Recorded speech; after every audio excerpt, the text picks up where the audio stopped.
Congratulations to Minnesota, the clear winner of draft night. Jimmy Butler was arguably one of the 10 best players in the league this past season. And he's on a good contract. And he fits needs, providing not just more firepower, but actual defense and leadership for the young Timber Pups. I don't know anyone in the NBA who works harder than Tom Thibodeau, so it's fun seeing someone who puts in the effort then actually succeed. All the while getting some, tasty revenge on the team that shoved him out the door. And make no mistake here, Tibbs got the better of the Bulls, and not just by a little bit. Zach LaVine's pyrotechnics should definitely help a Chicago team that struggled to find scoring last year. But that's assuming he completely heals from his ACL injury, which isn't scheduled to even happen by training camp. He's got holes defensively, and his injury also makes his contract situation not so attractive. Chris Dunn, well, he's 23 years old, and this past season he was unable to push Ricky Rubio off the floor, despite that being what he was specifically drafted to do.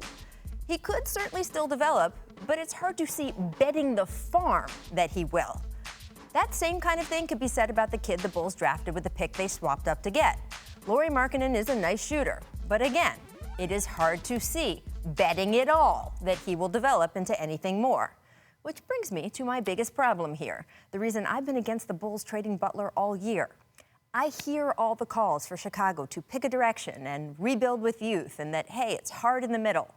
But guess what? You know where it's really hard? The bottom. Ask Orlando how rebuilding with youth is going. Ask Detroit. Even Philadelphia is still waiting to see how a rebuild with youth movement is going to work out, but at least they did it by dive bombing into a handful of elite top draft picks. The Bulls got more fortunate than anyone could have expected with Butler, a three-time All-Star in his prime. And instead of building around him, time and again, they added players who didn't complement his skill set, only to now trade him for guys who they hope, maybe, if things go great, at least one of them could develop into a player almost as good as Jimmy Butler years from now. Good luck, Bulls fans.